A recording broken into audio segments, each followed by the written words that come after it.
یو ناره د انسانیت دپاره، یو آواز د شوکت خانم پېښور دپاره که تاسو څوم زکات، خیرات، صدقات دا ویستل غواړئ، ورکول غواړئ، دا د پېښور شوکت خانم هسپتال ته ضروري ورکئ، ځکه چې اطلاعات داسې دي چې دا وخت شوکت خانم پېښور هغې ته د ډونیشنز ډېر زیات ضرورت دی او د نور کله په شان دا ځل ډونیشنز هغه عمره نه کیږي. یاد ساتئ ملګرو چې زموږ سره د کینسر دغه یوازینی هسپتال دی، بیا د صوبې دپاره دا یو ډېر لوی اعزاز دی، نو دا به هېڅکله هم دې ته نه پرېږدو چې دا د ناکامۍ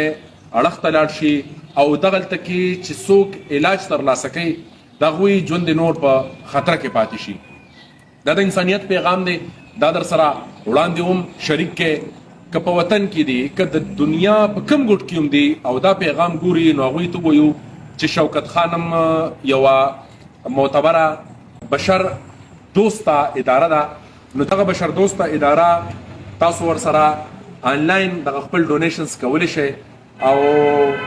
دا د کامیابۍ اړخ ته بوتلی شئ. اطلاعات داسې دي چې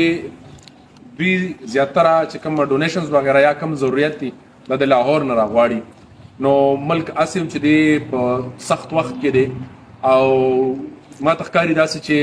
د خلکو ژوند د خلکو ګزران ګران شوی دی، نو په هغې وجه باندې اوس خلک ډونیشنز نه کوي، خو ضروري نه ده چې تاسو دې په لکونو کې وکړئ، ضروري نه ده چې تاسو دې په زرونو کې وکړئ، بس تاسو 100 روپۍ ولینئ او دا 100 کسان رایوځی شي،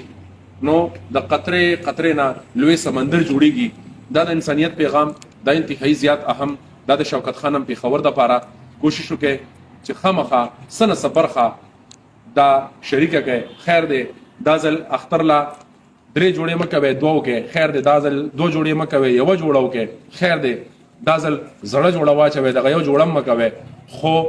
د هغه ماشوم دپاره، د هغه انسان دپاره چې د هغه ژوند دا وخت په خطره کې دی، د کینسر د موذي مرض ښکار دی او د پېښور په شوکت خانم هسپتال کې د علاج لاندې دی، دغه هسپتال ته په دې نیت سره ورکړئ چې د یو انسان ژوند به بچ کیږي، دغه ادارې ته په دې نیت سره ورکړئ چې دغلته کې د انسانیت خدمت روان دی او دې ته په دې نیت سره ورکړئ چې موږ به په خیر ښېګړې سره دا هسپتال، دا اداره د کامیابۍ پر لور بیایو. نو دا کوشش وکړئ چې پیغام در سره وړاندې شریک کړئ. که تاسو ډونیشن نه کوئ نو کیدای شي چې ستاسو په ملګرو کې داسې څوک وي چې هغوی ډونیشنز وکړي. هېڅ چاته هم د پیسو ورکولو داسې کوم ضرورت نشته دی، تاسو د هغوی ویب سایټ ته ورتلی شئ، آنلاین ټول د هغوی نظام موجود شته دی او آنلاین تاسو هغوی ته ډونیشنز کولی شئ. ډېره زیاته مننه، والسلام.